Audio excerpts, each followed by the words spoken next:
Hey there, it's EnderVerse. Today we'll be going over 20 mods of the month for July 2026. I know, it's not the usual 30, but today we have so many huge releases that a 30 mods list would take 2 or 3 weeks to make, and would even eat away at the showcase of some of the big new releases of July. I hope your friends understand, and now without any further ado, let's dive into the video. Flashier flashlights may be a mod with a common theme, but the implementation here is rad. Through crafting a flashlight and putting a battery in it, you'll be able to light the way ahead, but with voxelated shadows. As the light will bounce off surfaces, be it mobs or blocks, and produce those breathtaking visuals y'all are seeing right now. This mod is awesome, and it's quite stable too, so be sure to add it to your pack. It will be a lot more serviceable than torches, and will also look a lot better too. Envelope is an innovative mod overhauling mail and commerce in the game using only one mob, that being the pigeons. You can now send letters or whole packages to friends simply by writing a letter, folding it, stamping it with the address of the friend you want it delivered to, and putting in some seeds. Those pigeons don't work for free. A few seconds later, the pigeon will fly towards the mailbox, pick up the shipment, and fly to your friend's mailbox. They can expect to receive it after roughly 1 or 2 minutes. And if you are selling goods and would like to securely deliver your stuff and receive your scratch, you can use the payback stamp. Here you simply specify the price and stick it to your package. The recipient will get your package, but will first be required to pay upfront. The pigeons will then fly to deliver your payment and fly back to give the buyer their goods. This mod is awesome and easy to use. It engages you so much in the game and eases delivery and selling on servers. I'd only recommend that the author enhances the payback feature. Make it an immediate pay and receive process instead of the current pay then wait process. That aside, I see no better and more pleasant mod to use for this purpose than the envelope mod. This mod presents a long-awaited feature, that being the ability to use depth of field without having a shader on. This visual effect triggers every time you get close to an entity or a block, and you can modify its strength, adaptation speed, and type. This mod also supports all shaders, and it's great because some shaders don't have depth of field feature implemented in them, and so this mod will be one way to perfect them and round them up. I would be lost without depth of field on my videos. It's easily the best way to highlight specific spots and events. My only suggestion for the author would be to implement long-distance depth of field. On many shaders, you can go as far back as you would like and still be able to highlight a specific building or entity. Unfortunately, this cannot be done with this mod, so I hope the author implements this specific feature. Creature feature is a mod expanding the amount of enemies you can find on the world. This project seems to be very underrated. The quality of these mobs is top-notch. The designs and attacks are also very creative and different from any mainstream enemy expansion mods you can find. One of my favorite mobs here included the Eeper, a creeper-like mob found on the end.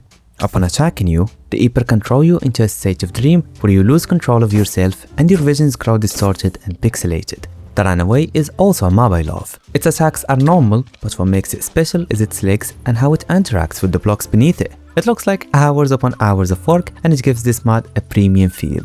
There are so many different mobs here, all with more or the same level of abilities and creative outlooks, so be sure to give this mod an install. It has less than 10,000 downloads as of now, and so you'd be doing it justice. Grassier grass is an insanely creative visual mod on the list. It gives the grass a waving animation, as well as a completely new graphics with realistic grass blades. My favorite part about this mod, aside from its dazzling beauty, is how the grass interacts with bodies going through it. You will see it moving away as you pass through, and the same applies to all entities in the game. You can configure so much about the grass, either to make it simple and soft on your PC, or amp its graphics so much to the point where it looks like this. This is a highly cinematic and gratifying mod to have on. Install it and see how your town looks with it. Minecraft mods are always better played with a bunch of friends, especially newbies who have just gotten into modding. You'll have so much fun discovering new chinks together. To enjoy a seamless multiplayer experience, I recommend you use Pinehosting. You can reduce 30% of the price by using my code ENDER, and you'd be supporting the channel and keeping me finding more mods for your friends. That aside, the service is awesome for modded servers in particular, as you can choose which modpack you want to play and install it with one click. Not to mention the clean and simple control panel, allowing you to remove or add any mods or data packs very easily. The PC running your server is by default equipped with the latest Ryzen processors to prevent any kind of stuttering, as well as reliable NVMe SSDs expediting world loading and server restarts. RAMs are also the top of the food chain, being DDR5 of the highest frequency. This way your server can handle as many entities and chunks as possible.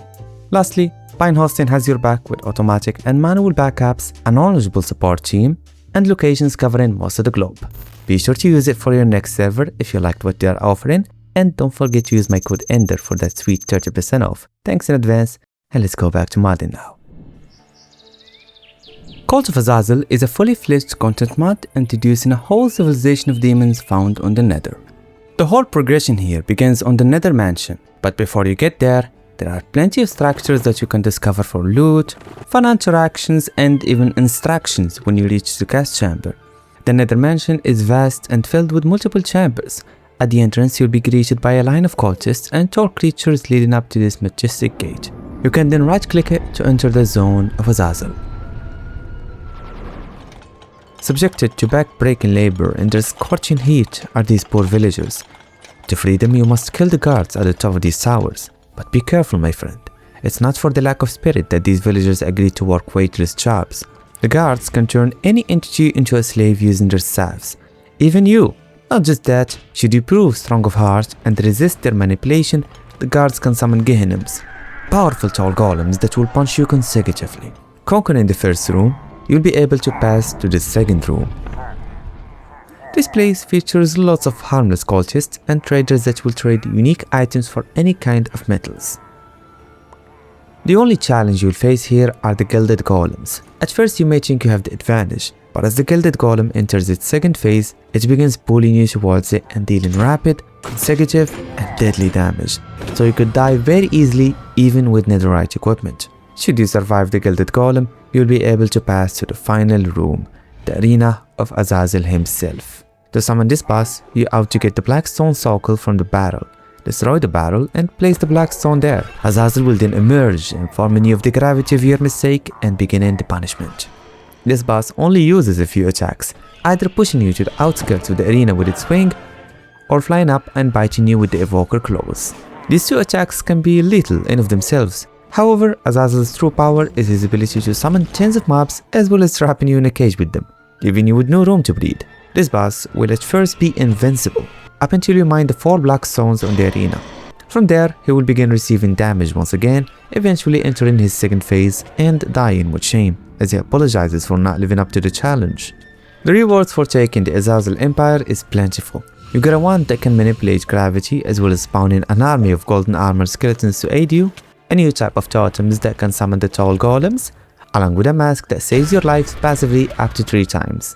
Now I want you to focus on the mask in particular, because deep under your feet there is a vast and big temple, and within it a surprise for you. Azazel is not dead. His true form is that of a tall and frail man with a spear and a shield. If you have played Elden Ring, I'm sure you got the reference to Mesmer the Impaler. Anyways, approaching this boss and giving him his head back will trigger a dialogue where Azazel gives you the choice to either be at his service or fight him and die. Should you step on your honor and be of his liege, you'll get new armors and items with special abilities and amazing outlook. But a true warrior, and one with honor, would fight him, end the Azazel tyranny once and for all. Azazel the Impaler may have no minions at his service, but he does have so many more attacks and seemingly no weaknesses. The only thing that can defeat him is pure brute force and resilience. It is unlikely that you will survive the true form of Azazel, let alone defeat him, but should you have a friend or two at your aid, and plenty of luck and time, you could bring him down, upon which you'll be getting both his shield and spear. Plus, you'll be able to sleep very well knowing that you didn't sacrifice your honor for a golden armor. Grand Teleport is another visual mod with an incredible feature. Every time you teleport from one point to another, the GTA 5 teleportation sound and visual effect will be triggered. This effect supports shaders too, and will look even more dazzling if you have the motion blur option enabled. When using this mod, it is recommended that you have the chunks of your world loaded in advance and saved through the Voxy mod. This way the teleportation goes through seamlessly. This effect also applies to waste zones, so be sure to add it to your list. It will spice up your experience and you won't have to worry about adding it to the server, as it is fully client-sided. Sizeable Foliage is a mod which will add varying sizes to the plants on Minecraft. Now you will come across bushes so large you can hide in them, grass that is taller than you, and the list goes on. This mod is available on all loaders and on every popular version, so I'm sure you'll want to add it to your list. It can add an extra layer of variety and wilderness to the nature in Minecraft. Create Bionics is one of the most innovative Create add-ons I've ever tried. This mod allows you to build your own robots, each serving a specific purpose. These robots are extremely hard to assemble. They will require a lot of tinkering and harvesting, but once fully assembled, they will be of great service. There is the Replete robot, which can hold an ocean worth of liquids on its back, the Ox Hauler that can carry lots of items for you and you may even ride it for a fun, slow journey, and finally the Anole, a tiny mechanical lizard that will scare away all kinds of spiders. Said robots have many other abilities expanding from their base abilities, so I highly recommend that you try the mod out and discover these features for yourself, my friend. Skarrier mobs is yet another enemy expansion mod, only with enemies that are terribly hard to survive. The highlight of this mod is obviously the tunnel gore. This is a monster nesting at the end of a long tunnel. Should you mine the wrong ores exploring this place, you will have dug your own grave.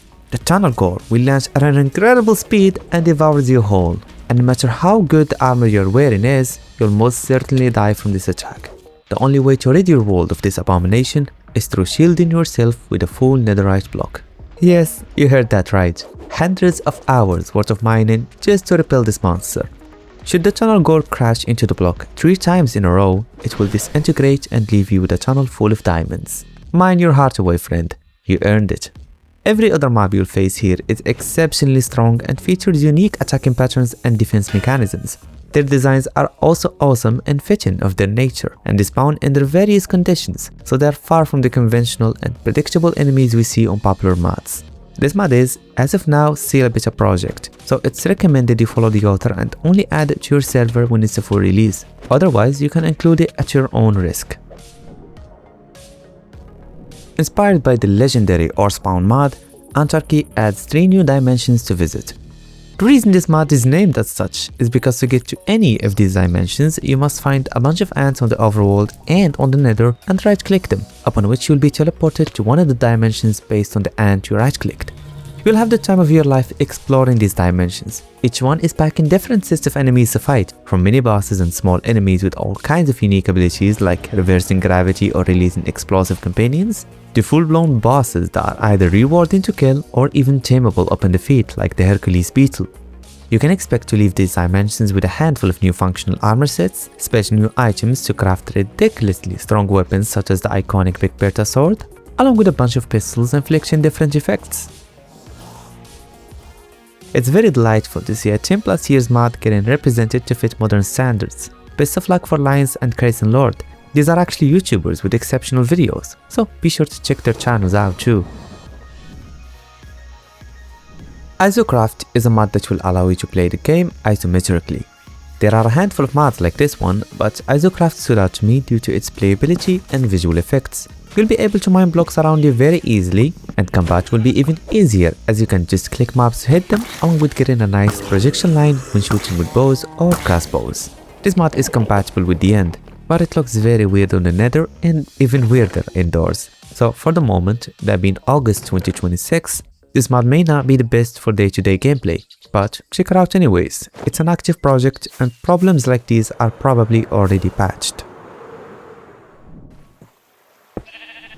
For builders looking to expand their options, the Block Pack mod will offer plenty of new variants of existing vanilla blocks that you can use to create exceptional structures. Vanilla expansion aside, the Block Pack mod also offers plenty of gardening decorations as well as functional blocks like sacks and barrels of food. To start here, you simply craft this workbench with 4 crafting tables, and in it you can find all the blocks with crafting recipes requiring nothing but common vanilla items. So you'll be able to get any of these decorative blocks very easily and early on. Try this mod out if you like survival building. The extra details can go a long way in shaping up your desired house. Meccha Crafteleon is an awesome self-explanatory mod. It allows you to play Meccha Chameleon in Minecraft. Through wearing the chameleon armor, your size will shrink and you will be able to paint yourself to fit the surroundings.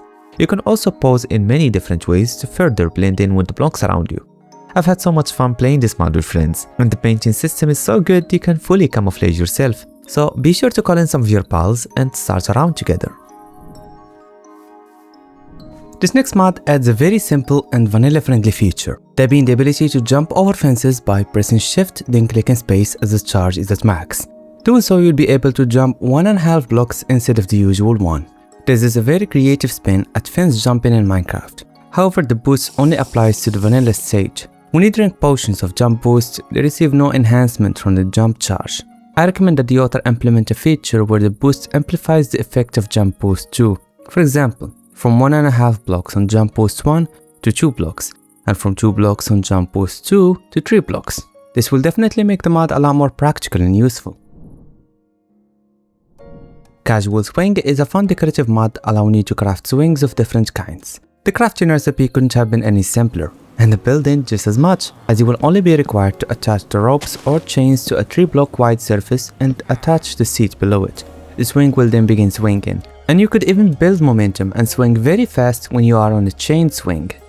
This mod is excellent for cinematics and screenshots, but can be just as handy when used on a multiplayer server. I myself had a good laugh trying out with my friend, and I'm positive it will be the same for you too, guys. Aquamirae recently received the long-awaited Shipwrecker update, introducing this huge and terrifying ice worm to the ice maze biome. The Shipwrecker appears once every 30 minutes or so, but will also appear when you bring Captain Cornelia to her second phase. The Shipwrecker doesn't serve much purpose, but it will definitely add an element of terror to the boss fight. I was nearly devoured whole by the worm, and for those of you asking, yes, you die instantly should the worm swallow you, very similar to the tunnel core on the Skarrier mobs mod. And now to the main mod showcase. If you are entirely familiar with the Aquamirae mod, you can skip to the next mod. If you are a newbie and want to know more about it, keep watching. Your journey here begins on the Ice Maze, a biome on the outskirts of the Ice Spikes biome. It features unique textures and terrain generation, and within it many shipwrecks and snowy pillager outposts can be found.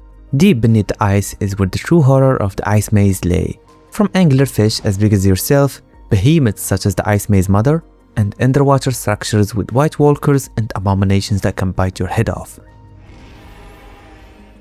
The adventure, albeit risky and reckless, is rewarding. You can expect to get different kinds of armors that look stellar and have different abilities, weapons with devastating effects, and new items and foods for you to try out. The ice spikes will never feel the same with this mod on, so be sure to install it. Dinnerware is a small mod adding plates to Minecraft. Aside from looking good, these plates are fully functional. You can eat the food from the plate and even grab the whole plate if you shift left click it. There are also trays to carry filled and empty plates, and it has this cool third-person animation of you holding the tray and the plates on top of it. This mod is very immersive, and it also supports mods like Farmer's Delight, so it will integrate seamlessly into your modpack and will be beneficial if you are planning to host a party or a gala event. Exposure Space is a mod which turns the cameras on the exposure mod into telescopes. By equipping the camera with telescope lenses and a space filter, you'll begin seeing different cosmic objects and events. You can then take a picture of each one, process it on the Lightroom, then put it on a photo analyzer. After a few minutes, you'll be rewarded with very good items including diamonds and XP bottles, incentivizing you to go and explore the universe to its fullest. You can only get rewarded once for every cosmic object you bring, so you can't game the system for infinite rewards. After years of waiting, the Naturalist mod was finally updated.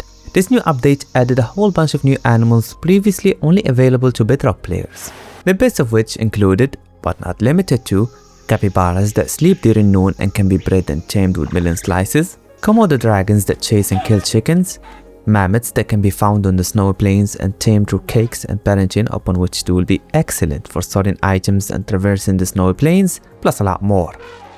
This new update didn't include all of the animals. Some will remain on the Bedrock add-on for the unforeseeable future, but I'm super happy with this expansion. We got more than double the animals we had earlier, in addition to plenty of visual improvements like baby textures and dynamic foot positioning, so it's a very big day for the Java modding community. Thanks for watching. The last episode was quite eventful. We had a mod overhauling the ocean fauna tremendously, a mod adding working planes based on real-life physics, mods with Elden Ring mini-bosses, and 27 more to discover on June's collection. Subscribe and turn on the bell if you benefit from these videos, and I'll see ya in the next one, my friend.